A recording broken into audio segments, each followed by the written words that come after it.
Elle en fait des vagues, la petite phrase d'Emmanuel Macron sur tous ceux qui feraient mieux d'aller chercher du travail plutôt que de foutre le bordel. Roselyne Bachelot va nous dire dans quelques instants ce qu'elle en pense et vous nous direz vous si elle vous a choqué cette phrase. Natacha Polony est là aussi pour la revue de presse. N'oubliez pas donc de réagir sur Twitter, #RépubliqueLCI et puis sur la page Facebook de l'émission La République LCI. C'est parti. Vive la République et vive la France. Vive la République et vive la France. Vive la République, vive la France. Et vive plus que jamais la République LCI avec Roselyne Bachelot. Bonjour Roselyne. Bonjour Julien. Est-ce que ça va ce matin? Je suis de ceux qui foutent le bordel, évidemment. Ah bon? Oui, évidemment. Bien. Et mon humeur, elle est camusienne. Allons bon. Et oui, camusienne. C'est-à-dire que je fais référence à Camus, pas à Albert, pas à Renaud. Évidemment, je précise. Devant cette polémique surgit avec les propos du président de la République contre certains qui foutent le bordel alors qu'ils ont des qualifications pour trouver du travail pas très loin de chez eux. Et j'ai pensé évidemment à la fameuse phrase d'Albert Camus, « Mal nommer les choses, c'est ajouter au malheur du monde ».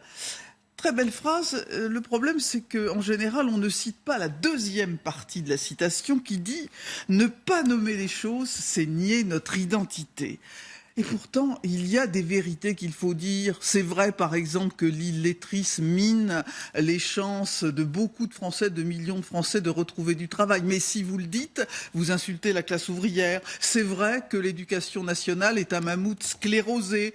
Mais il ne faut pas le dire parce qu'on attaque les profs. C'est vrai que des mouvements d'extrême gauche font sciemment échouer des plans de sauvetage d'entreprises en difficulté. Mais il ne faut pas le dire parce qu'on défend le patronat. C'est vrai que l'absentéisme mine certaines administrations, mais il ne faut pas le dire, on attaque les fonctionnaires. Et c'est vrai que l'islamisme radical sévit dans certains quartiers. À force de dire qu'on stigmatisait ces quartiers, on n'a pas vu les choses se dégrader, mais ça, on commence à le réaliser, mais il est bien tard. Alors, on va continuer à aller dire les vérités tous les matins dans la République LCI. Avec nous, Rost, qui est le président de Banlieue Active. Bonjour Rost. Bonjour. Et puis le journaliste Robert Namias. Salut Robert. Bonjour. Natacha Polony est également avec nous pour la revue de presse. Comme tous les matins, voici Natacha Polony, sans filtre. Avec Natacha, pour commencer, le Parlement européen qui vient de repousser le vote sur le prolongement de l'autorisation du glyphosate. Et c'est un bras de fer qui fait la une des journaux. Oui, et qui a aujourd'hui imposé une question au ministre de l'Agriculture, parce que souvenez-vous, Stéphane Travert, tout de même, nous expliquait au milieu de l'été qu'après tout, l'interdiction du glyphosate, on n'était pas sûr. Du coup, Caroline Roux, au cas de vérité, l'a interrogé. Les lobbies des pesticides, est-ce qu'ils sont venus vous voir? Est-ce qu'ils sont tapés à votre porte? Je rappelle juste pour précision que jeudi dernier, pour la première fois, les leaders du Parlement européen ont décidé d'interdire l'entrée dans leurs bâtiments des représentants de Monsanto. Est-ce qu'ils sont venus vous voir? Le Parlement européen, c'est autre chose. Non, madame, ils ne sont pas venus me voir. Je ne les ai pas contactés et je ne les recevrai pas. Parfois, la question du journaliste est plus importante que la réponse façon revers de main du ministre. C'est peut-être le cas. En tout cas, les Monsanto Papers font la une du Monde. Les Monsanto Papers, c'est-à-dire des révélations d'emails piratés au sein de l'entreprise Monsanto. Et on y apprend des choses extraordinaires. Par exemple, la multinationale fournit clé en main des articles à des scientifiques qui les publient dans la presse grand public pour influencer l'opinion. Et puis, vous vous souvenez de l'étude du professeur Seralini, cette fameuse étude qui avait fait tant parler sur les tumeurs de rats nourris au maïs OGM ou traités au Roundup? Eh bien, en fait, Monsanto a mis en place un travail extrêmement efficace pour faire retirer l'étude de la revue Food and Chemicals Toxicology qui l'avait publiée. C'est rarissime, d'autant que l'étude n'a pas été épinglée pour fraude ou erreur, simplement pour l'absence de conclusion définitive, ce qui arrive souvent dans la science. Mais voilà, le rédacteur en chef de la revue, il avait oublié de dire il était sous contrat avec Monsanto. Mais oui, c'est bête. Un peu étourdi. Voilà. Oui, un oubli regrettable. Et donc, l'Obs publie cette une assez frappante. Le poison est dans le pré, à propos de la parution du livre de Marie-Dominique Robin, parce qu'en fait le glyphosate, il est partout. Il est dans l'air que nous respirons, il est dans l'eau que nous buvons, et le glyphosate est ingéré et il n'est que partiellement évacué par les urines. Il y en a une bonne partie qui s'accumule dans le système gastro-intestinal. Alors le bras de fer a commencé à Bruxelles, le Parlement européen se réveille, il était temps. Il n'y a pas que là-dessus, d'ailleurs, que l'Union européenne se réveille en ce moment. Et oui, et ça c'est en une des Échos. Impôt après Apple, Bruxelles frappe Amazon. Alors, la Croix nous souligne cela. Il y a là un combat décisif à mener pour faire de l'Europe un espace de coopération dans le déploiement de l'économie numérique et non un terrain vague où prévaut l'égoïsme fiscal. On le sait, l'Irlande, le Luxembourg ont utilisé le dumping fiscal. Dans La Voix du Nord, Hervé Favre écrit « Si un jour l'Europe parvient à l'harmonisation fiscale, elle pourra élever une statue à Madame Vestager ». C'est la commissaire européenne qui s'occupe d'épingler donc Amazon et Apple. La Voix du Nord continue. Petit détail à régler, les décisions sur la fiscalité sont prises à l'unanimité. Oui. Irlande et Luxembourg compris. Et oui, hélas. Et il faut lire aussi dans le Libération des historiens, puisque Libé donne la parole à des historiens, cet article très intéressant qui souligne un paradoxe. Non seulement cet activisme fiscal européen est nouveau, mais il apparaît presque comme un retournement au regard de la construction du marché unique. C'est tout le problème de l'Union européenne. Et d'ailleurs, dans les Échos, on souligne tout de même que ce remboursement des avantages illégaux accordés par le Luxembourg entre 2003 et 2014, parce que c'est ça que demande la commissaire, le remboursement, pas une amende, ça vaut le coup. Le Premier ministre du Luxembourg à l'époque s'appelait Jean-Claude Juncker, et oui, président de la Commission européenne. C'est ballot. Un autre rapport dont on parle beaucoup ce matin dans la presse, c'est un rapport de la Cour des comptes. Oui, ça c'est la une du Figaro, enseignant le réquisitoire de la Cour des comptes. Alors évidemment, il se trouve que ce rapport arrive à point nommé tout de même pour aider Jean-Michel Blanquer, qui a l'intention de pousser l'autonomie des établissements scolaires. Et justement, la Cour des comptes nous explique que ce serait formidable. Tiens donc. Bon, ça soulève quand même quelques problèmes réels, ce rapport. Par exemple, comment évaluer et rémunérer les enseignants? Il faut le faire au mérite ou pas? Qu'est-ce que c'est que le mérite? Est-ce qu'il faut prendre en compte la capacité de l'enseignant à faire progresser ses élèves? Mais qui décide ce qu'est un bon enseignant? Est-ce que c'est le principal ou le proviseur? Ça pose des problèmes évidemment de rapport de force.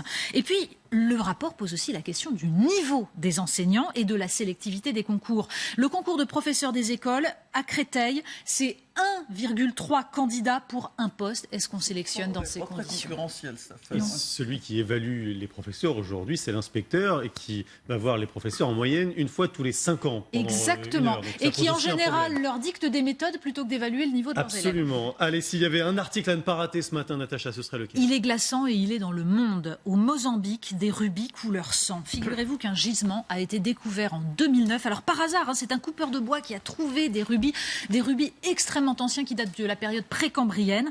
Et c'est désormais la moitié des rubis vendus dans le monde pour ce pays qui est extrêmement pauvre. Alors immédiatement, des grandes entreprises ont obtenu des concessions pour évidemment aider le Mozambique, bien sûr.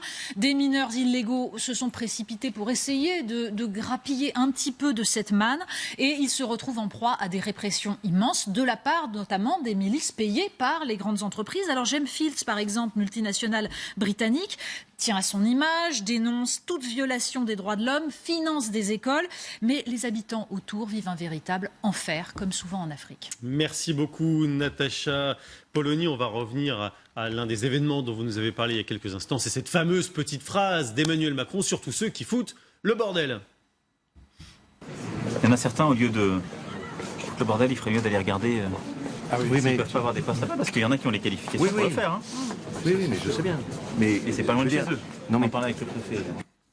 Et après cette phrase, on va regarder maintenant les réactions. Il y a eu d'abord le porte-parole de l'Élysée, Bruno Roger-Petit, qui a donné un peu le ton de ce qu'allait suivre. Citation tronquée, sortie de son contexte. Emmanuel Macron rappelle que la recherche de solutions en matière d'emploi dépend de la responsabilité de tous les acteurs, comme par exemple à Whirlpool. Et pour tous les pro-Macron, après, dans les réactions ce matin, c'était effectivement ce mot tronqué qui est revenu un peu en boucle.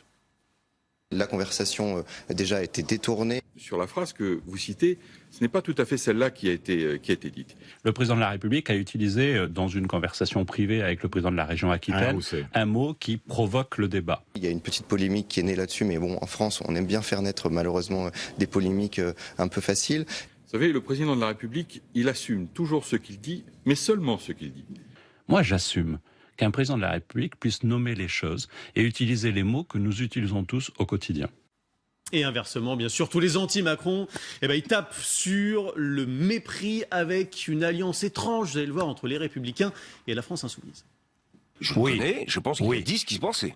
C'est de l'arrogance. Et surtout, il y a un mépris de caste qui traduit tout simplement un grand mépris de classe. On a un président qui ne supporte pas la moindre contestation. Je crois qu'il a surtout un égo surdimensionné qui ne fait pas attention à ce qu'il dit parce qu'il se croit tout puissant. C'est vraiment l'enfant gâté, quoi. Ce sont des propos classiques de droite. Il me fait penser à ce héros de Kazantzakis, Zorba le Grec, qui à chaque fois qu'il faisait une poterie, son petit doigt faisait un trou dans la poterie. Et donc à la fin, il a fallu qu'il se coupe le doigt pour pouvoir faire une belle poterie. Les comparaisons de Cavadélis. C'est la métaphore de la poterie. Rost, de quel côté vous vous situez entre ceux qui disent phrase tronquée et ceux qui disent mépris de classe? Mais écoutez, moi j'entends certains, je voudrais juste leur poser la question si c'était François Hollande ou Nicolas Sarkozy qui avait dit ça, qu'est-ce qui se serait passé? Bon, on sait tous que ça aurait été, un grand scandale, et ce sont les mêmes aujourd'hui qui nous expliquent qu'il faut utiliser les mêmes mots qu'on utilise tous les jours, qui nous disaient il y a quelques temps qu'un président ne devrait pas dire certaines choses et ne devrait pas utiliser certains mots. On se souvient de la fameuse phrase « casse-toi, pauvre con » de Nicolas Sarkozy, qui avait suscité l'émoi dans tout le pays. Donc ça ne vous choque pas? Non, mais moi, je trouve juste qu'il est dans sa logique depuis le départ.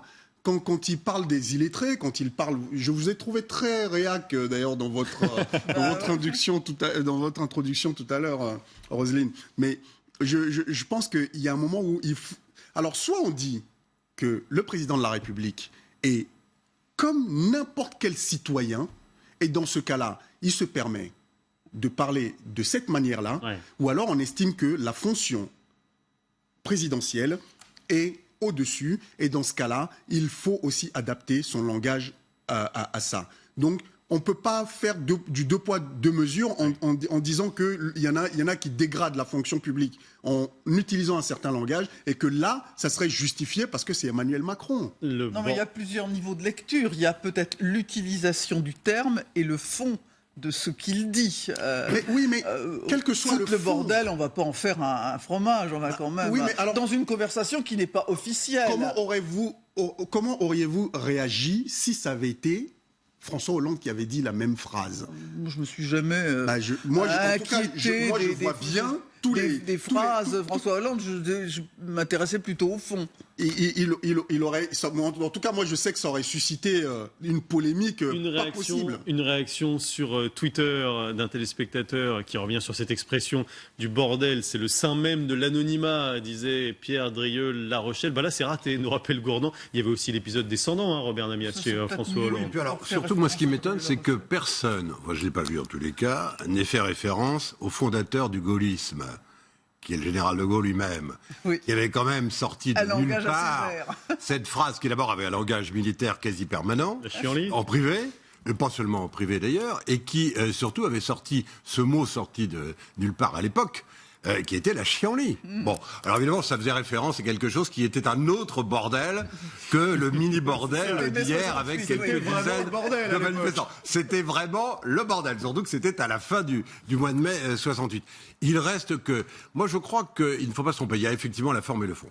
Sur la forme, alors je dirais que les soutiens de Macron ont tout à fait tort de vouloir dire mais non, mais il l'a pas vraiment dit, enfin il l'a dit parce qu'on l'a entendu, mais c'était une conversation privée. Pas du tout, qu'ils assument. C'est un président qui a 39 ans, on est en 2017, qui n'a pas dit à un moment donné dans la rue, parce qu'il y a des problèmes de circulation ou qu'il y a une manif qui bloque tout, mais c'est un sacré bordel, ils nous foutent un bordel pas possible. Bon, donc, de ce point de vue-là... Allons au fond.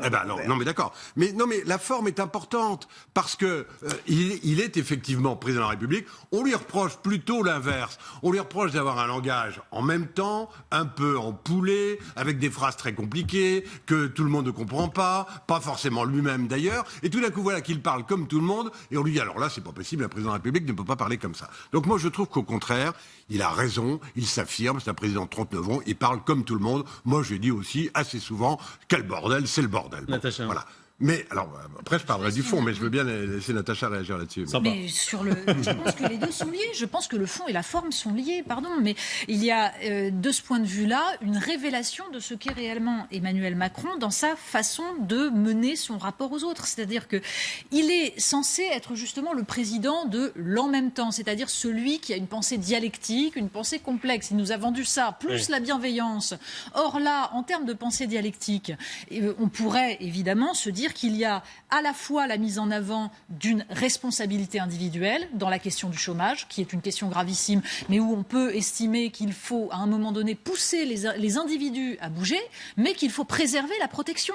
Or là, il n'est que d'un côté. Il n'y a aucune pensée dialectique. C'est-à-dire qu'il nous explique que c'est pas loin de chez eux, ils ont qu'à se débrouiller. La notion de pas loin de chez eux, quand on habite dans une province où il faut faire la route, etc., c'est quand même...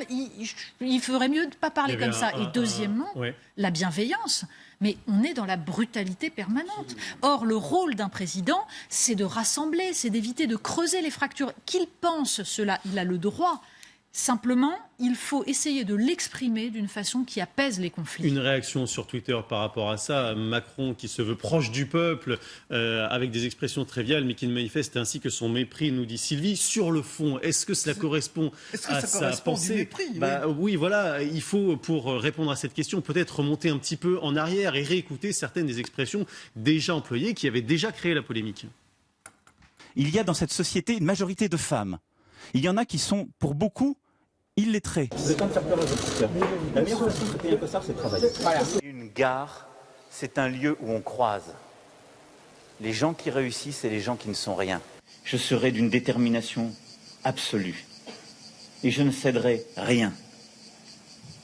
Ni aux fainéants, ni aux cyniques, ni aux extrêmes. Voilà, c'est ça la question, Ross. C'est de savoir si, au fond, ceux qui ne travaillent pas, ils l'ont pas un peu cherché, quoi. Oui, mais c'est tout le problème. J'ai beaucoup de mal à comprendre aujourd'hui ceux qui défendent Emmanuel Macron sur ces propos-là. C'est inadmissible, inadmissible. Parce que quand vous avez une société déjà qui est plus ou moins fracturée, on a vu que son élection s'est faite avec un quart de la population. Comment ne pas à un moment s'interroger sur ce que les Français veulent réellement, comment on peut construire ensemble. Le ensemble, il est important. Et donc, on continue à faire en sorte que les gens, à opposer les uns aux autres. Quand on parle des riens, mais vous savez l'injure que ça représente pour des gens qui se lèvent le matin et qui gagnent le SMIC et qui essayent de payer leur loyer et qui, le 5 du mois, il leur reste 50 € pour terminer le mois. Ces gens-là, quand ils entendent parler le président de la République de cette manière-là, ils se sentent insultés. Et là, on ne fait pas de la démagogie. Ce sont les discussions qu'on a tous les jours avec les gens. Donc, le président doit se placer au-dessus de tout ça. J'espère qu'il va revenir à la raison et au respect de l'ensemble des composantes de la France. Robert, du mépris. Non, moi j'entends tout à fait ce que dit Rost et Natacha aussi. C'est évident. Il est évident qu'effectivement, ce sont des mots qui peuvent blesser, ce sont des mots qui peuvent faire mal, et on peut se demander s'il y a un président de la République, qui est quand même en charge de tous les Français, et pas d'une partie des Français, peut ainsi éventuellement s'adresser à une partie des Français. Mais en même temps, il faut comprendre aussi que Macron, il fait un pari politique. C'est un pari politique. Et le pari, reprenons le mot bordel, reprenons un certain nombre d'expressions, etc., y compris même feignant, qui n'était pas forcément destiné à l'ensemble des Français. Même si derrière il a essayé de se récupérer, on ne le saura jamais vraiment. Bon, ce qui est sûr en tous les cas, c'est que le pari politique de Macron, c'est que même sur l'expression bordel, comme je le disais tout à l'heure, qui est une expression commune, mais même sur le fond, sur les feignants, non pas les Français, mais ceux qui n'ont pas fait de réforme, le pari politique, c'est que derrière les mots, derrière les protestations des uns, derrière l'approbation des autres, il y a une majorité de Français qui, in fine, approuvent la politique et les réformes qu'il fait. Alors il les fait avec une certaine brutalité, parce que lui est convaincu, non mais encore une fois, je ne le prends pas à mon compte, j'explique. Lui est convaincu que ce pays qui n'a pas été réformé depuis 30 ou 40 ans ne peut pas l'être de manière doucereuse, et qu'à la limite, l'échec de François Hollande, qui est total et définitif et historique, est un échec de réforme doucereuse. Donc, effectivement, il utilise une certaine violence. Et il sait ce qu'il fait. C'est relatif. Non, mais il prend un risque, Macron. C'est d'avoir un échec contraire, c'est-à-dire de braquer une majorité contre lui. Lui pense qu'il a, in fine, une majorité pour lui. Et il voit dans le semi-échec, des manifestations du mois de septembre, il voit incontestablement une raison de continuer à vouloir réformer avec une majorité qui serait plus ou moins silencieuse. Il aurait tort de se priver, en effet. Il a réussi à éradiquer l'ensemble des oppositions, qu'elles soient politiques, qu'elles soient syndicales. Très bien. Simplement, cette façon de considérer... Non, mais je sais, je ne dis pas que c'est ce que vous pensez. Simplement, si on analyse, il y a un positionnement de la part d'Emmanuel Macron qui prétend, qui essaye de faire croire qu'il est dans la transgression. C'est une rhétorique assez classique, c'est-à-dire je suis le rebelle parce que j'ose dire cela. Mais en réalité, ce n'est pas de la transgression, c'est tout simplement une façon de reprendre une division de la société qui est assez classique et qui ne nourrit que les oppositions. C'est-à-dire, il se situe d'un côté, du côté on va dire d'une forme de néolibéralisme assumé, où ceux qui n'ont pas de travail, ils ont qu'à se bouger, ils ont qu'à en avoir, au lieu d'essayer de penser justement de façon complexe. Lui qui prétendait que les journalistes n'étaient pas capables de comprendre sa pensée complexe, là en l'occurrence c'est très simple, mais ça n'a rien de transgressif. Or cette idée qu'on va cliver, qu'on va transgresser parce que c'est ça qui fait avancer, c'est profondément dangereux dans un pays malade. Au-delà de tout ça, à un moment il y a quand même une habitude dans notre société médiatico-politique qui est, à mon avis, désastreuse quand elle n'est pas tout simplement stérile, c'est le refus de nommer un certain nombre de choses. J'ai cité volontairement un certain nombre d'exemples parce qu'on ne veut pas s'attaquer au problème. Je suis d'accord, mais il y a la manière de nommer. Et c'est ce que pense justement ce téléspectateur qui nous écrit. Moi j'aime bien ce président qui effectivement n'a pas la langue de bois et qui parle sans filtre, nous dit deux verres d'air. Voilà pour cette petite phrase d'Emmanuel Macron d'une demi-seconde, Robert. Une demi-seconde sur ce que dit Natacha, elle vient de parler des oppositions. Et c'est très juste. Et tant que Macron, et il le sait, tant que Macron aura des oppositions face à lui et pas une opposition incarnée, il continuera à avancer de cette manière. Allez, autre sujet ce matin qui est au cœur de la République LCI, c'est l'état de la justice en France. Il y a des chiffres qui sont sortis sur notamment l'état de la justice antiterroriste qui est submergée par les dossiers et on reçoit sur ce sujet l'ancien bâtonnier de Paris, maître Pierre-Olivier Sueur. Bonjour maître, bonjour à vous, bienvenue, installez-vous. On va regarder cet article du Canard enchaîné qui donne donc quelques chiffres sur l'état d'engorgement de la justice antiterroriste qui est menacée donc par une explosion de dossiers. Il y a au total 450 procédures et évidemment ça a hélas explosé depuis quelques années puisqu'on était en 2013 à 26 procédures et en 2015, donc il y a 2 ans, on en était à 136 et cette hausse évidemment elle est particulièrement impressionnante. Pierre-Olivier Sueur, ça se traduit par quoi exactement cette explosion des dossiers pour le fonctionnement de la justice antiterroriste? Ça se traduit par un besoin de moyens très importants en plus. Et la France n'a pas d'argent. Nous considérons que le budget de la justice devrait être augmenté à hauteur de 2,5 milliards supplémentaires. Là, le gouvernement nous promet 1 milliard sur 5 ans. Oui. Cela dit, l'argent qu'on met en plus aujourd'hui, car on en met en plus quand même, on le concentre sur la justice antiterroriste et c'est bien. Oui, parce qu'il y a quand même 14 procureurs, il y a 11 juges d'instruction. Tous les pans de la justice n'ont pas autant de moyens. Alors on est passé de 8 juges d'instruction antiterroristes en 2014 à 12 aujourd'hui. JLD, on est passé de 8 à 12. De magistrats correctionnels de 5 à 10 et juges des enfants de 0 à 7. Et de procureurs de 7 à 14. C'est-à-dire, grosso modo, on a multiplié par 2 les effectifs, ce qui est considérable par rapport aux autres services, qui, eux, sont complètement abandonnés. On a déshabillé Pierre pour habiller Paul. Non, mais on a rhabillé, en tout cas, on a constitué un vrai pôle antiterroriste qui fonctionne bien et qui est ce qui fonctionne le moins mal dans notre justice aujourd'hui. Et les professionnels aujourd'hui, avocats et magistrats, considèrent que sur l'antiterrorisme, on a fait effectivement un progrès, des efforts qui sont considérables. Mais visiblement, que ne suffisent pas.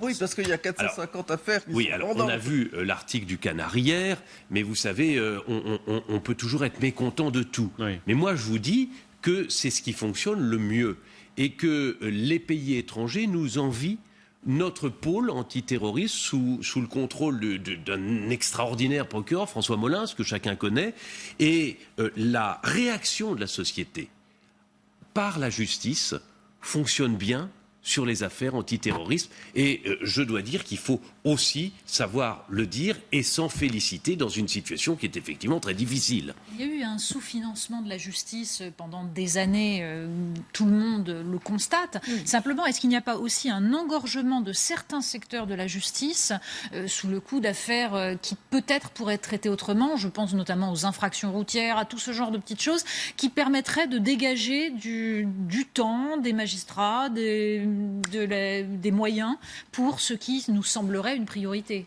Alors vous avez parfaitement raison. L'engorgement nécessite quoi? Soit qu'on mette beaucoup d'argent, c'est les 2,5 milliards dont je vous disais, soit qu'on réorganise, qu'on change les paradigmes. C'est peut-être Par l'un exemple, et l'autre. Oui, mais c'est sans doute la deuxième branche de l'alternative qu'on va choisir.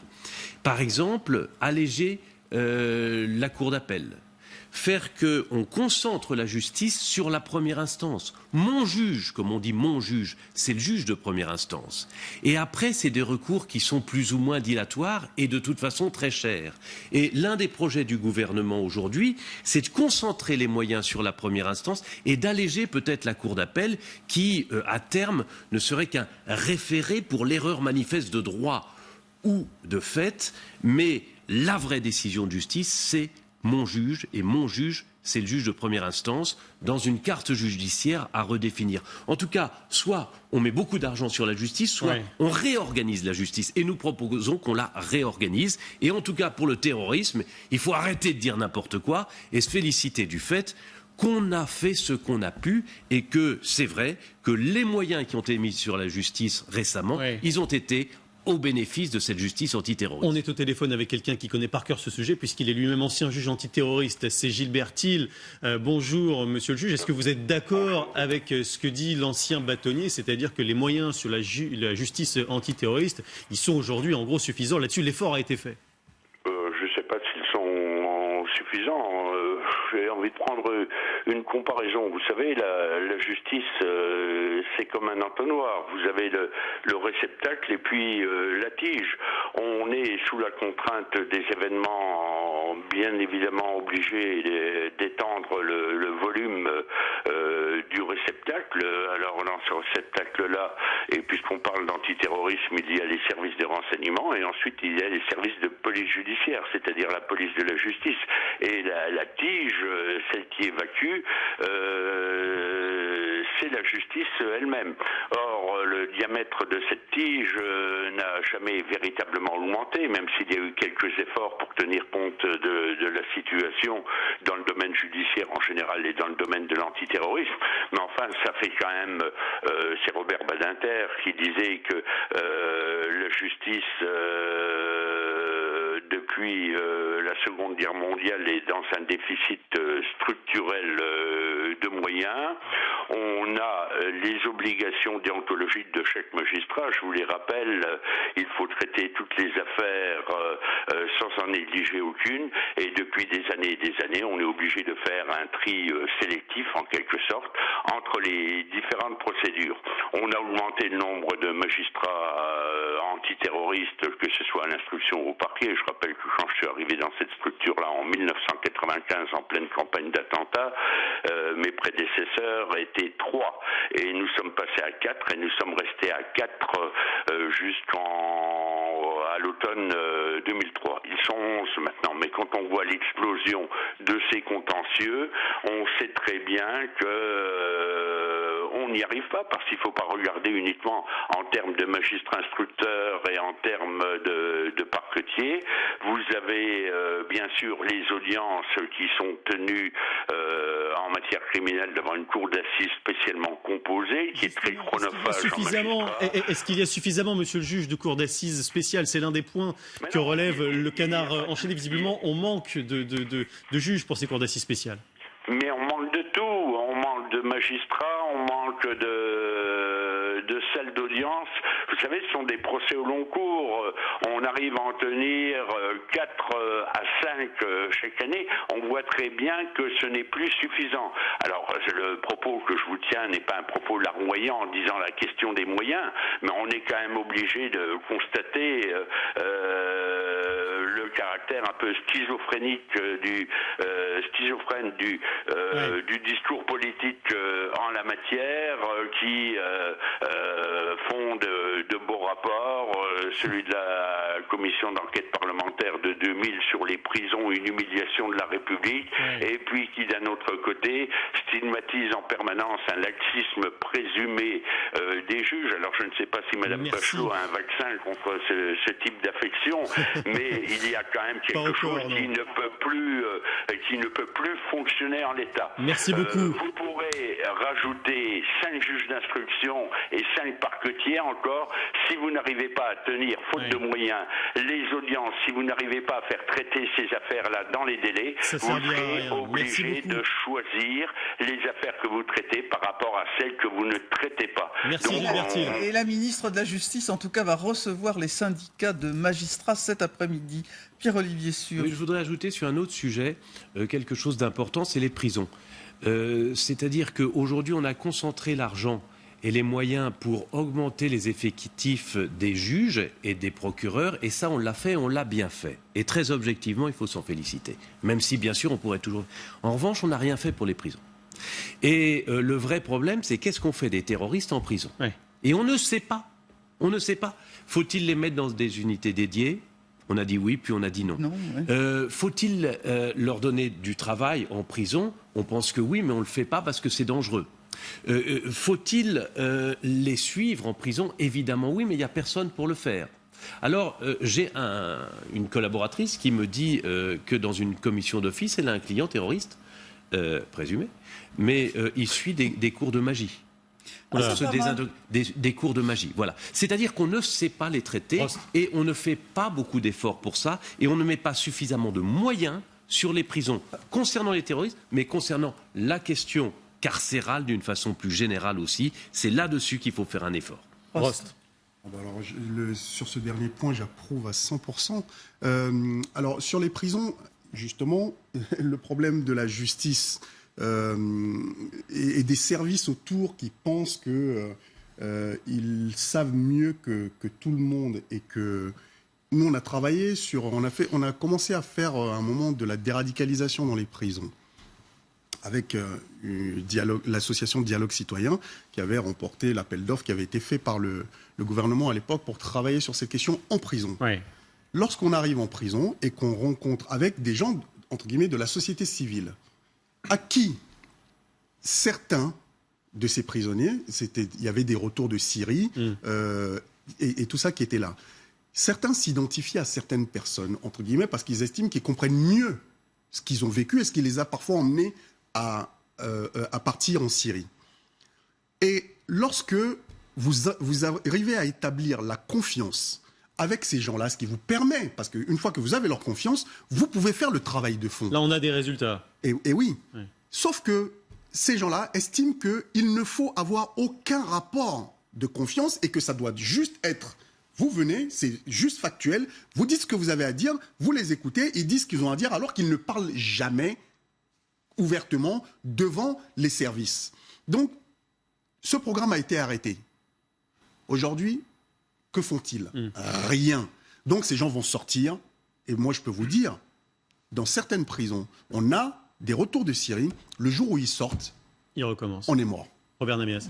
Oui, moi, ce qui me frappe, c'est qu'effectivement, c'est moins une question de moyens financiers. Faut-il payer 2 magistrats supplémentaires, 3 magistrats, 5 magistrats assez, oui. au parquet antiterroriste. La question des moyens de la justice, qui est tout à fait une vraie question d'ailleurs, sauf que moi je l'ai toujours connue depuis que je suis journaliste, et elle a toujours été pendante et toujours existé. Ce qui est très Robert, frappant... le Canard enchaîné rappelle quand même rappelle les chiffres. Notre pays consacre 64 € annuels par habitant, en Allemagne 114 €. Les chiffres sont imparables. Hein. C'est une question pendante qui n'a pas été réglée. Mais c'est pas la seule, parce que la vérité c'est que le parquet antiterroriste et ce qui suit, c'est-à-dire les instructions qui débouchent sur des procès, c'est, si j'ose dire, après, malheureusement. Ce qui est très important, c'est la prévention. Ce que vous dites, Ross. Ce qui est très important, c'est de savoir comment on anticipe et comment on déjoue les attentats. Et moi, je suis plus frappé par les problèmes administratifs qui se sont posés la semaine dernière avec ce terroriste qui a tué à Marseille. Ça me frappe beaucoup plus et ça m'intéresse beaucoup plus en termes de moyens que de savoir s'il faut 1 ou 2 magistrats supplémentaires. Très important, c'est vrai qu'il y a eu des ratés évidemment après Marseille. Merci beaucoup, merci maître. On revient dans La République LCI juste après le journal, à tout de suite.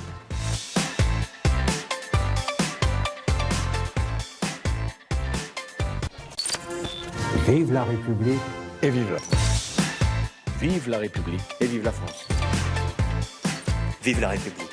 Vive la France. Vive la France, bordel. Rajoute Rost, qui est l'un de nos invités du jour. Bienvenue si vous nous rejoignez dans La République LCI avec Roselyne, évidemment, et nos débatteurs. Voilà, donc Rost, président de banlieue active, qui est décidé à mettre le bordel, à foutre le bordel. Ça, je le sens très bien. Il a déjà commencé. Et puis le journaliste Robert Namias. Anne-Sophie Nogaret nous a également rejoint. Anne-Sophie Nogaret, qui est professeure de philosophie, auteur du livre Du mammouth au Titanic. On parle évidemment, vous l'aviez compris, de l'éducation nationale. L'éducation nationale qui est au cœur de l'actualité à la suite du rapport de la Cour des comptes, rapport sévère sur les années récentes à l'école et notamment la question de la gestion des enseignants. La Cour des comptes critique particulièrement les années Hollande. À l'époque, la ministre, après Vincent Peillon et Benoît Hamon de façon éphémère, c'était Najat Vallaud-Belkacem qui disait entre autres ceci à l'Assemblée. Fondation de l'école telle que vous l'avez adoptée dans cet hémicycle en juillet 2013 est à l'œuvre sur un sujet qui nous tient à cœur, je le sais, pour réparer les injustices, les inégalités sociales et ce déterminisme socio-scolaire qui nous insupporte tant grâce aux moyens supplémentaires mis dans l'éducation prioritaire et au travail sur la mixité sociale. Mais pour que cette école de la réussite réussisse, il fallait des professeurs formés, des professeurs soutenus, des professeurs reconnus. Et des moyens, effectivement, il y en a eu, sauf que la Cour des comptes dit, malgré ce budget colossal de l'éducation nationale, on est au-delà des 50 milliards d'euros, c'est le premier budget de l'État, voilà 51,3, il est en hausse en 2017. Malgré ce budget colossal, les moyens ont été très mal utilisés, disent les sages, parce qu'il n'y a pas eu de contrepartie, Anne-Sophie Nogaret. C'est-à-dire C'est-à-dire que la Cour des comptes dit on aurait pu, en échange de moyens supplémentaires, faire en sorte que peut-être... Faire mieux fonctionner, rentabiliser les crédits supplémentaires. Oui, alors moi ma position est qu'en fait ce n'est pas du tout une question de moyens. Ces moyens, à vrai dire, là j'apprends quelque chose, j'ai jamais vu que quoi que ce soit changer concrètement, matériellement, au niveau de ma vie quotidienne de prof avec ces moyens. Donc j'apprends qu'il y a eu ce budget débloqué et qu'il n'a servi à rien, ce que je confirme. Il n'y a pas eu plus de profs? Vous n'avez pas vu des absences moins souvent remplacées, ce genre de choses? Alors remplacées par des vacataires, c'est-à-dire par des gens qui ont une licence, qui peuvent le plus souvent n'avoir jamais enseigné, qui ont un entretien de 10 minutes et qu'on met devant des classes et qui sont très peu payés. Donc oui, peut-être pour ces gens-là. Après, au niveau de la vie... Des sparadraps, quoi. Oui, du sparadrap, exactement. Et par ailleurs, moi, je suis convaincue que de toute façon, la question de l'éducation n'est pas une question de moyens. Ça, j'en suis absolument certaine. Il y a quand même une mesure qui est demandé, parce que quand on regarde les chiffres, on voit que nous avons un coût par élève de 10% supérieur à la moyenne de l'OCDE et que les professeurs, eux, sont payés 10% de moins que la moyenne de l'OCDE. Et que quand même la revalorisation de la condition des profs, c'est quand même primordial. Alors, on ne serait pas contre. Évidemment. Oui, bien sûr. Alors après, les comparaisons, je me méfie un peu des comparaisons avec les autres pays parce que les conditions de travail ne sont pas les mêmes. J'ai un collègue qui a par exemple travaillé aux États-Unis pendant 1 an dans un lycée américain et qui est revenu. Alors certes, il était bien mieux payés. Oui. Ceci dit, les conditions de travail lui ont paru complètement, alors je ne sais plus exactement, mais au lieu d'avoir des vacances toutes les 6 semaines, c'était tous les 3 ou 4 mois, et c'était des semaines de 30 heures, c'était pas des semaines de 18 heures. Donc... Oui, comparaison n'est pas raison. C'est l'une des préconisations justement du rapport de la Cour des comptes. Vous avez parlé du nombre d'heures. En général, dans l'éducation nationale, on parle du nombre d'heures de cours. Et la Cour des comptes dit pourquoi 18 heures de cours pour les enseignants certifiés, 15 heures pour les agrégés. Robert Namias, la Cour des comptes, elle dit pourquoi ne pas annualiser le temps de travail. Et comme ça, on en aurait au moins le cœur net entre la préparation et les corrections derrière. Oui, ce qui d'ailleurs est une très bonne idée, parce que notamment au mois de juin, on sait bien qu'à partir du 8 juin, 10 juin, à cause des examens, le bac, mais d'autres également, c'est vrai que les cours ne sont plus assurés dans leur totalité. Donc si on annualisait en quelque sorte, par soit des cours supplémentaires, soit des études surveillées, etc., dans l'année, il y aurait le même temps de travail, mais réparti différemment, ce qui paraît tout à fait logique et justifié. C'est très compliqué cette affaire pour 2 raisons.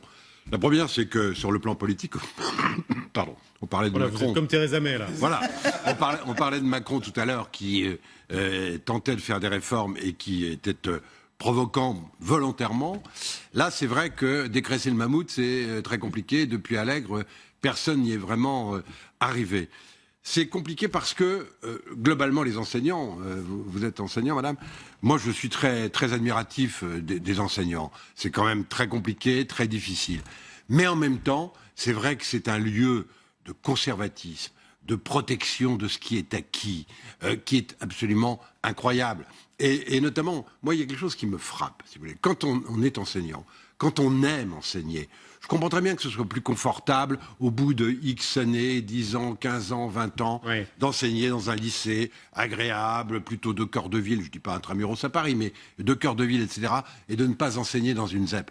Mais quand on sait qu'effectivement, si vraiment on veut bouger l'éducation nationale, si on veut faire en sorte qu'il y ait moins de discrimination, comme le disait l'ancienne ministre de l'Éducation nationale, il faudrait commencer par avoir, au contraire, des professeurs extrêmement formés, extrêmement solides, physiquement courageux, qui ne soient pas des jeunes gens qui arrivent, qui ne sont pas du tout agrégés, pas même certifiés, mais justement qui sont des maîtres auxiliaires en général. On met les jeunes profs débutants dans les zones difficiles. Alors voilà, c'est pour ça que ça fait effectivement partie des sujets qu'on va aborder, mais d'abord sur l'annualisation. Quand on pose la question, vous parlez de conservatisme, quand on pose la question à quelques professeurs, voilà ce qu'ils répondent. Je pense que la Cour des comptes, c'est des gens qui savent bien compter. Donc d'un point de vue comptable, ils doivent s'y retrouver.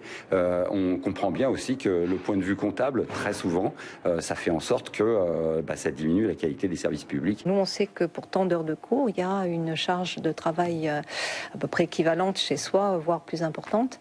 Et que si on annualise, tout cela nous échappe ensuite. C'est la porte ouverte à une charge de travail supplémentaire. Ça serait une bonne solution, Anne-Sophie Nogueira, ou pas, l'annualisation ? Je n'ai pas d'avis spécifique sur la question. Je pense que c'est une fausse solution, un faux problème. Je pense que les vraies questions ne sont pas là du tout, de annualiser, pas annualiser. Je pense que la question n'est pas là du tout. La Cour, elle veut aussi, la Cour des comptes, elle voudrait évaluer les profs. La question de l'évaluation, ça, c'est une question quand même importante en fonction des résultats des élèves. Rost, il paraît que ça se passe partout comme ça, sauf en France. Simplement voir si les élèves sont meilleurs à la fin de l'année qu'au début de l'année. Ça paraît pas complètement délirant comme projet. Non, moi, sur cet aspect-là, c'est d'ailleurs pour ça. Alors, certains, à un moment, ont parlé de la suppression des notes en utilisant d'autres méthodes pour évaluer les enfants. Bon, enfin, moi, je suis pas forcément... je suis opposé à ça. Je pense que les notes, à un moment, apportent quelque chose de très clair à la progression ou pas des élèves, et je trouve ça plus intéressant. Après, on a d'autres méthodes. Il y a la méthode Freinet, qui est encore une autre méthode qui est en soi efficace. Nous, on a beaucoup travaillé là-dessus au Conseil économique. Et c'est intéressant, mais je pense que c'est le mix des deux qui peut aussi faire progresser les élèves. En outre, sur la première partie du débat, je trouvais que quand vous parliez des moyens que vous n'aviez pas vus, effectivement, vous ne les avez pas vus parce que vous n'enseignez pas dans une zone d'éducation prioritaire. Mais je l'ai fait. Mais peut-être pas à la période où les moyens ont été débloqués. Parce que nous, on intervient beaucoup dans les écoles avec Banlieues Actives. Et on a vu effectivement qu'il y avait une réelle volonté, il y avait des moyens qui avaient été mis pour essayer de faire bouger les choses. Mais ce n'est pas en 5 ans qu'on va changer 30 ans de déficit d'une politique éducative qui était désastreuse Et qui, justement, on parlait des questions d'affectation, par exemple. La question d'affectation, ça fait des années, ça fait 15 ans que des associations, beaucoup d'associations se battent pour que les profs les plus expérimentés soient envoyés dans ces zones où il y a le plus de besoins. Ce sont les syndicats qui ne veulent pas. Pardon ? Ce sont les syndicats qui ne veulent pas cette gestion. Ce n'est pas à eux, à un moment, de gérer ça. Je suis désolé. Allez le dire. Le gouvernement, ça, c'est la réforme à 1 million de devis. Oui, mais je suis désolé. Le mammouth, à un moment, il faut le bouger, il faut le secouer. C'est le sujet vraiment le plus sensible. D'ailleurs, le jour où Emmanuel Macron annonce qu'il est candidat à la présidentielle, le lendemain, il va à Marseille et il est interpellé à sa sortie du train là-dessus. Voilà 3 ans que la réforme de l'éducation prioritaire a eu lieu dans les écoles et dans les collèges. Tous nos élèves viennent de l'éducation prioritaire. Nous n'avons quasiment plus de moyens supplémentaires. Nous, ce n'est pas une prime qu'on veut. Nous, ce qu'on veut, c'est travailler dans des conditions où on puisse aider nos élèves. Dans ma déclaration de candidature hier, j'ai affiché 4 priorités. L'école était dedans. Et ça n'est pas un hasard. J'ai en tout cas un message bien reçu en ce qui me concerne. C'est clair. Voilà, sujet. C'est l'administration où il y a le plus fort taux de syndicalisation, l'éducation nationale, et on a le sentiment que la syndicalisation de l'éducation nationale est un frein à sa réforme. Un chiffre, juste avant, sur les affectations, pour montrer, c'est ce que dénonce la Cour des comptes, que la situation c'est pire qu'avant là-dessus. En 2011, il y avait 1738 affectations de profs débutants en zone difficile, et en 2016, on est à 3185 en 5 ans, ça s'est largement détérioré. Oui, mais je crois qu'effectivement, la question centrale, c'est la question non seulement des effectifs, mais de la répartition des effectifs. Non, mais c'est pas ça. Franchement, je suis d'accord avec rien de ce qui se dit depuis tout à l'heure. Allez-y. Là, je m'exprime, je suis désolée. Parce que c'est insupportable, ce discours-là. Vous êtes là justement pour ça, Sophie Nogaret, on vous écoute. Les moyens, d'accord, ok, bon. J'ai travaillé en ZEP où il y a effectivement beaucoup de moyens. Ça, c'est sûr. J'habite en face d'un collège ZEP. Il y a depuis toujours beaucoup de moyens. En termes d'infrastructures, d'équipements informatiques, ils ont une salle de sport, ils ont une espèce de gymnase, etc. Là où ça ne va pas, la question, c'est pas ça, c'est un puits sans fond. On peut faire tout un tas de choses comme ça, mais c'est pas ça l'essentiel. L'essentiel, c'est quand même, je suis désolée de le rappeler, c'est quand même l'instruction, c'est quand même l'éducation. Sur les programmes, de l'argent, ça se fait avec de la tête, c'est le niveau des profs, de la cervelle. C'est le niveau des profs. C'est du niveau des profs et surtout de la hiérarchie, du rectorat du ministère et des décisions politiques qui sont prises. Je suis désolée, moi j'ai parlé avec quelqu'un qui était inspecteur des programmes en ZEP et c'était il y a 15 ans, qui m'a dit avec des petits-enfants, j'en parle dans mon livre, des petits-enfants là qu'on avait emmenés planter des arbres pour une ode à la citoyenneté ou je sais pas quoi, dans un quartier difficile de Rouen. Et il me dit, vous en philo, vous êtes bien pénible, en gros, vous êtes trop intello. Et il dit, de toute façon, rassurez-vous, de tous ces gamins-là, c'était des petits primaires. De tous ces gamins-là, il n'y en a pas un que vous verrez. Donc il ira jusqu'en terminale. Voilà, donc je suis désolée, mais quand on fait des programmes en disant, en ZEP, on m'a dit ça, j'ai été 1 an en ZEP, on me disait, tu ne fais pas Aristote avec tes élèves, tu ne te rends pas compte, c'est humiliant pour eux. Tu ne leur fais pas faire de dissertation, c'est humiliant pour eux, avec les difficultés qu'ils ont, etc. etc. Pour moi, l'essentiel, il est là, c'est-à-dire d'arrêter de considérer que les élèves de ZEP sont un peu déficients et qu'on va les calmer à coups d'argent et de matériel et qu'on les considère avant tout comme des cerveaux. Je vois Rost réagir. Non, parce que je trouve Vous êtes contre le fait qu'on instruise les gamins de ZEP? Non, mais justement, c'est le fait d'avoir des propos comme ça, moi, me scandalise. Les miens? L'éducation nationale. On parle de l'éducation nationale. Le programme, il doit être exactement le même pour tous. On est d'accord. Il n'y a pas de programme spécifique. Après, qu'on parle de moyens supplémentaires parce qu'il y a des zones qui sont plus défavorisées que d'autres et que, effectivement, les problèmes sociaux externes ne s'arrêtent pas à la porte de l'école et qu'on les emmène aussi dedans. Donc, il faut un accompagnement adapté. Donc, cet accompagnement-là, ça veut dire que ce sont des classes avec moins d'effectifs. Donc, ça demande plus de personnel encadrant. Des activités peut-être d'épanouissement au sein de l'école, c'est-à-dire un peu plus de sport, éventuellement, pour qu'ils évacuent aussi quelque part toute la tension qu'ils ont à l'extérieur. Et tout ça, ça nécessite des moyens. Donc, il faut, sur l'enseignement en tant que tel, la personne, pour moi, c'est criminel de dire qu'on n'enseigne pas Aristote dans une école dans un quartier populaire. C'est scandaleux. On est d'accord. C'est scandaleux. On est d'accord, complètement d'accord. Excusez-moi, mais la question, c'est d'abord de savoir si on est capable de lire Aristote, de les lire dans une langue française traduite, parce qu'Aristote est évidemment traduit. Mais honnêtement, la question de la formation et la question, je maintiens que la question de l'affectation des enseignants, elle est centrale. Tout est important. Le choix des programmes, la façon dont ils sont effectivement étalés dans le temps, depuis le primaire, depuis le CP jusqu'à la terminale. C'est très important. Mais si vous n'avez pas des enseignants en face, capables de se faire respecter, capables avec l'expérience de pouvoir trouver les mots qui permettent effectivement d'enseigner et d'éduquer. Enseignants. Écoutez, moi je suis quelqu'un d'autoritaire. Je suis quelqu'un où j'arrive, voilà, je ne tolère pas les dérapages. Pour se faire entendre, il n'y a pas que l'autorité. Si, il y a que ça. Il y a le savoir et l'autorité. Mais autoritaire ne veut pas dire frapper les élèves, les menacer. Bien sûr. Quand même. Personne n'imagine ça. Et celui qui ne le respecte pas, on n'hésite pas à le sanctionner. C'est tout ce que ça veut dire, c'est rien de plus que ça. Donc c'est du bon sens en réalité.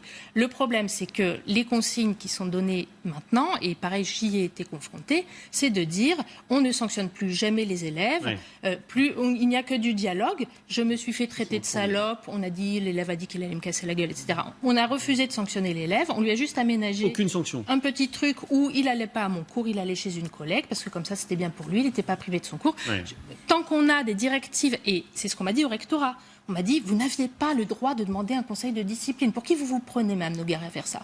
Bon, donc je suis désolée, tant qu'on a des mesures comme ça, le prof aussi calé, aussi doué, aussi carré soit-il, il ne peut rien faire parce qu'il n'est pas soutenu. Alors, il est même enfoncé. Il y a la question du soutien de la hiérarchie, il y a aussi le fait d'attirer les meilleurs professeurs dans ces zones-là. Emmanuel Macron pense que ça peut se faire avec le salaire.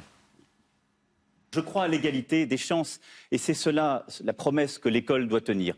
Qu'on donne aussi les moyens aux enseignants de travailler mieux, de participer à un projet pédagogique. Et dans ces zones d'éducation prioritaire que je viens d'évoquer, qu'on les paye résolument mieux. 3 000 € par mois pour les enseignants qui travailleront dans ces zones. Voilà, 3 000 € par mois avec des meilleurs salaires, Anne-Sophie Nogueira, ça permet de monter en gamme, vous pensez ou pas, sur l'enseignement ? Je pense que c'est pareil, c'est une bonne chose, personne ne refuserait une proposition pareille. Mais il faut que les conditions, j'insiste là-dessus, parce que c'est vital et c'est ça qui pêche, c'est pour ça que l'école est en train de mourir, enfin l'école républicaine est en train de mourir, c'est qu'il y ait des règles claires, qu'on arrête de dire tout le monde peut faire n'importe quoi ce qu'il veut à l'école, on fait du cas par cas. Non, il faut une règle commune dès qu'on est dans un cadre social qui est l'école. Il faut une règle commune et en cas de dérapage, évidemment, qu'il faut qu'il y ait sanction. Est-ce que c'est ça qui explique le succès de l'enseignement privé par rapport à l'école républicaine dont vous nous parlez ? Il y a des chiffres qui viennent de sortir, on est à plus 0,6% encore pour l'enseignement privé. C'est la ruée vers ces établissements et ça ne cesse de se confirmer, Anne-Sophie Nogueira. À cause de ça. C'est exactement à cause de ces problèmes d'autorité. Bien sûr, ce n'est que ça. Les programmes sont les mêmes dans le privé, les enseignements sont les mêmes. Donc ce n'est que pour des questions de discipline. Et moi-même, j'ai mis mon fils dans le privé sans aucun scrupule. Aucun état d'âme, Rost. Non. Mais c'est vrai que, moi-même j'ai été tenté d'ailleurs, pas plus tard que l'année dernière, de mettre mon fils dans une école privée. Simplement, c'est un gamin qui a un potentiel, qui a de vrais potentiels et qui est dans une classe sport. Nouvelle directrice qui arrive dans l'école et qui décide, elle, de supprimer cette classe sport en disant que ça favorisait certains élèves.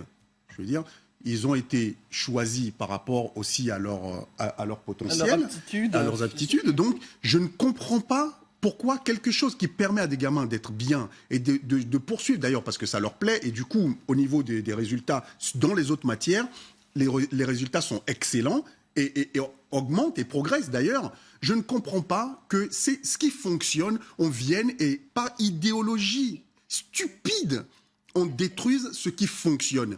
Je suis 100% d'accord avec ce que vous aviez dit juste avant. Et effectivement, on ne peut pas faire à la carte de l'enseignement, à la carte. Et la hiérarchie, elle doit impérativement, il y a un vrai travail à faire sur cette question-là, parce que même les profs les plus motivés, moi j'en connais pas mal, qui ont travaillé justement, qui ont voulu aller travailler dans les zones d'éducation prioritaire pour pouvoir apporter justement leur savoir et aider ces gamins, et qui ont fini par renoncer. Et puisque vous parlez du sport, vous nous amenez vers notre thème suivant. Merci beaucoup Anne-Sophie Nogaret. Le livre, on le rappelle, oui, allez-y, bien sûr, Roselyne. Oui, le livre d'Anne-Sophie Nogaret à lire absolument, du mammouth au Titanic, la déséducation nationale. Merci. Voilà, le sport, c'est le rugby maintenant, parce que figurez-vous que la question se pose sur la dangerosité du rugby de plus en plus. On accueille Dominique Issartel, qui est journaliste à l'Équipe, et le docteur Marcel Ichou. Donc Dominique Issartel et Marcel Ichou, bonjour à tous les deux. Alors c'est un débat qui fait suite à l'un des articles publiés dans l'Équipe sur le nombre de commotions cérébrales dans le rugby. Expliquez-nous exactement d'abord de quoi on parle sur les commotions cérébrales. De quoi s'agit-il ?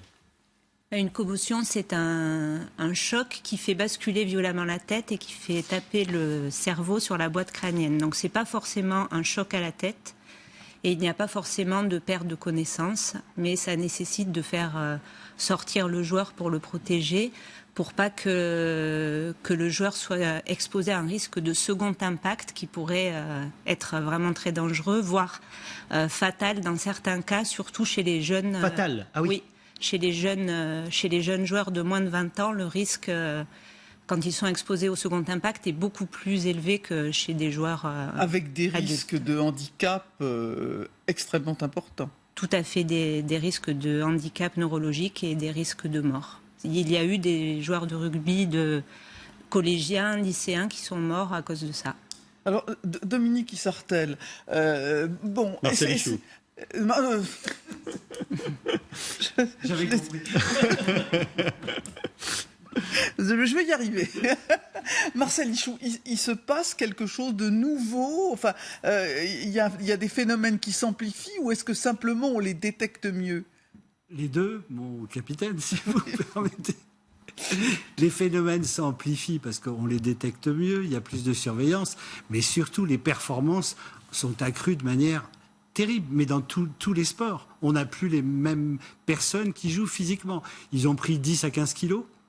Ils sont plus entraînés. Justement, ils sont plus résistants, non ? Non, parce que quand vous prenez un garçon qui fait 110 ou 120 kilos bien musclé, c'est vous qui recevez le choc. Effectivement, si vous le donnez, vous n'avez rien. Donc cette course à la performance fait qu'on aura de plus en plus d'accidents. Cela étant, commotion, on en fait un mot magique, c'est un traumatisme crânien qui peut être soit direct, soit indirect. Et à partir du moment où vous prenez des chocs répétés, surtout, il peut y avoir des conséquences neurologiques. On a ça en boxe, on en parlait hors antenne. Vous avez ça en boxe avec des conséquences à long terme. Alors, la question qui se pose, évidemment, c'est pour les enfants. Est-ce que c'est dangereux de mettre ses enfants au rugby, Dominique Issartel, ou est-ce que vous parlez uniquement du milieu pro ? Non, je parle des deux, mais il ne faut pas non plus avoir peur de mettre ses enfants au rugby. Quand on lit votre article, on n'est pas rassuré quand même. Et quand on vous entend parler de risques fatals... Mon article ne parle pas des enfants. Donc non, mais moi je vous en parle, parce que voilà, on est obligé d'élargir. Oui, tout à fait. Donc, non, je pense qu'il y a des moyens quand même de prévenir la façon de jouer, la façon d'apprendre à plaquer. Les blessures, pour 85% des blessures, elles surviennent au moment du plaquage. Il y a apprendre la technique du plaquage. Et puis, je pense aussi informer. Je pense que ça serait une bonne idée de mettre des petites affichettes pour savoir ce que c'est une commotion, comment la reconnaître pour les éducateurs, les parents, parce qu'il n'y a pas forcément de médecins au bord des terrains pour les enfants et les amateurs. Issartel, la volonté de faire du sport-spectacle, est-ce qu'on n'a pas aussi vendu une sorte de brutalité du rugby qui se vendrait mieux, quoi ? Oui, peut-être, mais alors à ce moment-là, les acteurs sont aussi responsables, puisque eux pratiquent ce jeu-là. C'est-à-dire que le jeu devient effectivement de plus en plus... les chocs sont de plus en plus violents. Je lisais hier l'interview d'un joueur gallois qui disait maintenant les 2-3 premières phases de jeu, on ne cherche plus le ballon, on cherche le contact pour affaiblir la défense adverse. Comme au foot américain en fait, Robert Damiens. Oui. Moi je suis très intéressé parce que j'ai un petit-fils qui a commencé le rugby, qui a 9 ans et qui a commencé le rugby il y a 15 jours. Donc on me un peu la trouille quand même. Donc je vais regarder ça de très près, je vais en parler à mon fils, qu'il en parle à son fils d'ailleurs. Mais alors, précisément, ce qui est très intéressant, c'est que ce petit garçon en question, qui est très très sportif, qui veut beaucoup de sports de toute nature, il faisait du foot. Et il trouvait que il s'ennuyait. Le foot était ennuyeux et pas assez convivial. Et il est allé vers le rugby à 9 ans, parce que c'est beaucoup plus convivial globalement. Et il n'y a pas du tout vu la violence. Et alors, effectivement, c'est intéressant parce que dans ces cours-là, qui sont des cours pour jeunes enfants, donc 9 ans, et tout à fait débutants, on leur parle de la violence. Et on leur explique que le jeu est un jeu qui peut avoir sa part de brutalité, ça fait partie du rugby, mais en même temps que ça n'est pas une violence voulue et qu'il faut faire attention et se protéger. Donc il y a quand même une éducation, non pas à cette violence, mais à cette brutalité. D'ailleurs, il faut faire la différence entre les deux, je crois. Mais vous avez raison, il y aura de plus en plus d'enfants, pour les raisons que je dis d'ailleurs, c'est qu'il y a une recherche de convivialité, il n'y a pas toujours dans le foot, il y aura de plus en plus d'enfants qui font du rugby, et je crois qu'effectivement, du côté des clubs notamment, il faut qu'ils apprennent à mettre en garde les enfants et à avoir cette éducation sportive. Ça fait partie de l'éducation. Oui, c'est aux éducateurs de prendre ce dossier en charge, Marcel Lichaud.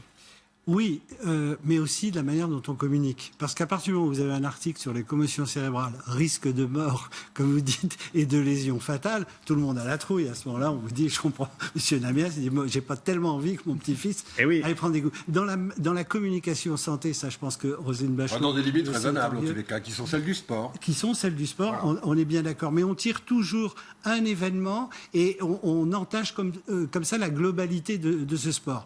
Il y a un risque, mais c'est un risque normal quand vous faites de la compétition automobile, du ski, etc. Ce risque est quand même relativement limité. J'ai pas la statistique, peut-être vous l'avez-vous.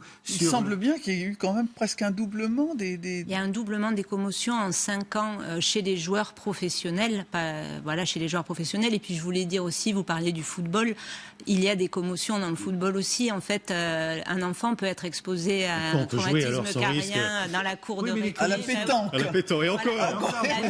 La vie est un risque. Condition de pas recevoir une boule sur la tête. Non, mais la commotion en tant que telle n'est qu'un événement. C'est pas, là, on en fait quasiment une pathologie. La commotion, c'est un traumatisme direct ou indirect qui peut survenir dans n'importe quel sport. Vous pouvez avoir ça au basket, etc. Là encore, autant il faut... Enfin, on comprend bien quand on a regardé un match de basket, Marcel Lichaud, et un match de rugby, que les chocs sont quand même pas tout à fait de même nature. On est bien d'accord, mais on est obligé de contrebalancer un peu parce que sinon, ça crée après une crainte vraiment qui est beaucoup trop exacerbée. Et mettre un enfant au rugby, très franchement, d'abord, vous avez raison, il y a un état d'esprit du rugby qui est tout à fait différent de celui du football et qui donne de la convivialité, de la solidarité, etc. Et tous les gens qui jouent au rugby savent ça. Et il y a des risques, il faut s'en prémunir, il faut notamment former les gens. Et puis après, il y a quand même une chose, c'est que quelqu'un qui prend un choc violent sur un match, on ne peut pas faire un diagnostic, vous m'aviez dit qu'ils font des tests, on ne peut pas faire un diagnostic de trauma crânien en cours de match parce que vous avez posé 5 questions. Ça, c'est une hérésie. Oui, c'est vrai que c'est très intéressant, ça à lire dans votre papier là-dessus. On découvre les procédures médicales. Merci beaucoup. Je ne l'ai pas dit, je me suis arrêté juste avant. Allez, on quitte. Ouais, c'est le bordel, effectivement. On quitte le terrain de rugby pour un autre terrain qui est le terrain des instances européennes. La Commission européenne, c'est le sujet de l'ordonnance de Bachelot. Eh bien, mon ordonnance s'adresse au célèbre Vytenis Andriukaitis. Ah, vous ne savez pas qui est ce monsieur? Eh bien, c'est le commissaire européen à la santé qui a osé dire « Il n'y a pas de raison pour interdire le glyphosate à l'échelle européenne. » Et allez donc, eh bien, mon ordonnance, elle va s'adresser à lui en disant « Il ferait bien d'imiter sa collègue, Madame Margrethe Vestager. » Vous savez, c'est la commissaire européenne à la concurrence. C'est elle qui a été le modèle de la fameuse série Borgen. Et oui, c'est elle qui est à l'initiative de Borgen.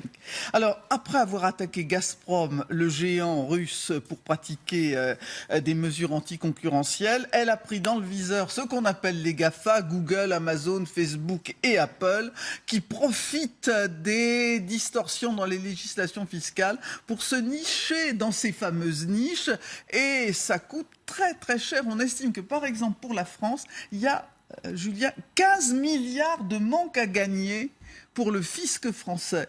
Là, au moment où M. Macron et consorts cherchent des fonds pour financer un certain nombre de politiques, ben voilà les stratégies de dumping fiscal, ce qu'elles nous coûtent. À côté, l'ISF et la CSG, c'est de la gnognotte. De la roupie de Sansonnet. Et pour en savoir un petit peu plus sur ce sujet, François-Xavier Pietri nous rejoint. Le chef du service éco à TF1 et également évidemment sur LCI, François-Xavier Pietri, expliquez-nous exactement ce qui se passe. La Commission européenne qui demande 250 millions à Amazon, plus les intérêts, les avantages, nous dit la commissaire, accordés par le Luxembourg, sont illégaux. De quoi s'agit-il exactement ? Alors c'est très simple, c'est-à-dire qu'en fait, le Luxembourg, sous l'œil très conciliant d'un certain monsieur Juncker, qui quand même a été Premier ministre pendant près de 20 ans, du Luxembourg, a en quelque sorte fermé les yeux sur une pratique fiscale d'Amazon qui consistait en gros à échapper, à loger au Luxembourg toute son activité européenne, mais en la mettant dans une coquille vide, ce qui fait qu'en gros, Amazon a échappé au fisc. Ce que demande aujourd'hui la commissaire européenne, Vestager, qui est la dame de fer, c'est merveilleux ce qui se passe en ce moment à la Commission. Elle demande 250 millions d'euros qui sont en fait simplement un redressement fiscal. Ça n'est pas une amende. L'amende, ça viendra après. C'est de payer les impôts qui doivent. C'est juste payer les impôts qui doivent. On va l'écouter, la commissaire, justement. Grâce aux avantages fiscaux illégaux accordés par le Luxembourg à Amazon, près de 3/4 des bénéfices d'Amazon n'étaient pas imposés. En d'autres termes, Amazon a pu payer 4 fois moins d'impôts que d'autres sociétés locales, soumises aux mêmes règles fiscales nationales. Ça veut dire qu'on part de 250 millions, mais ça peut monter beaucoup plus haut. Alors ça peut monter beaucoup plus haut. Et puis alors ce qui est intéressant dans cette affaire, c'est que ça va beaucoup plus loin. Il n'y a pas seulement Amazon. Il y a Apple, où la commissaire Vestager a rappelé simplement à l'Irlande qu'il serait temps que l'Irlande encaisse les 13 milliards que Apple a été condamné à payer et que en gros Apple ne paye pas et que l'Irlande se garde bien de vouloir récupérer. Et puis elle a mis aussi sur la table un autre projet de fiscalité européenne. Alors là, c'est intéressant ce qui se passe sur la fiscalité sur les fameuses GAFA. Oui.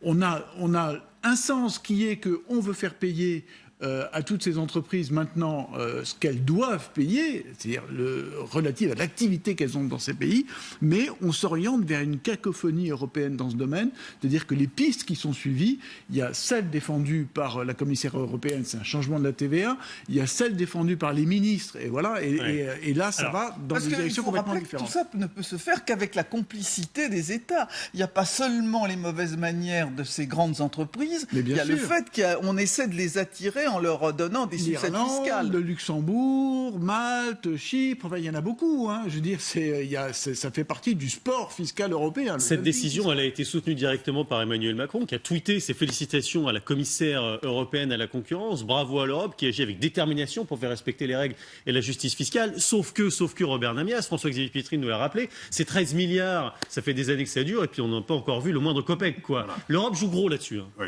ce sont des chiffres très impressionnants, parce qu'il y a les 15 milliards dont parle Roselyne, il y a les 80 milliards de fraude fiscale globalement et d'évasion fiscale dont parlent en général les insoumis dans notre pays. Ce sont des sommes absolument gigantesques et effectivement, à défaut de récupérer 100 milliards, si on pouvait en récupérer déjà 3, 4 ou 5 par une harmonisation européenne, ce serait quand même déjà une très très bonne chose. Et effectivement, c'est le terme de complice. Complice au sens vraiment délinquant du terme. C'est-à-dire que les États qui se veulent des paradis fiscaux font que ceux qui devraient naturellement s'entendre pour pouvoir percevoir ces sommes absolument considérables ne peuvent pas s'entendre puisque un certain nombre protègent leurs propres intérêts pour être des cités financières. Ça a été le cas même de Londres à un moment donné. Bon voilà.